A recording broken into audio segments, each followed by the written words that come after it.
While the beans are cooking, we're gonna start making the rest.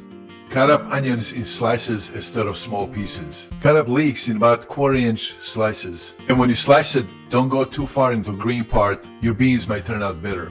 Add 1 cup of oil. Add your sliced onions. Add your sliced leeks. Add 3 tablespoons vegeta. 1 tablespoon paprika. 3 bay leaves, and mix it well. Rinse it with the cold water.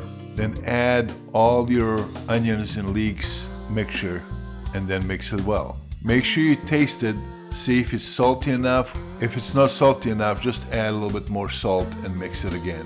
Transfer it to the baking dish. Add paprika on top of it. Preheat your oven at 390 degrees and cook it for about 30 minutes.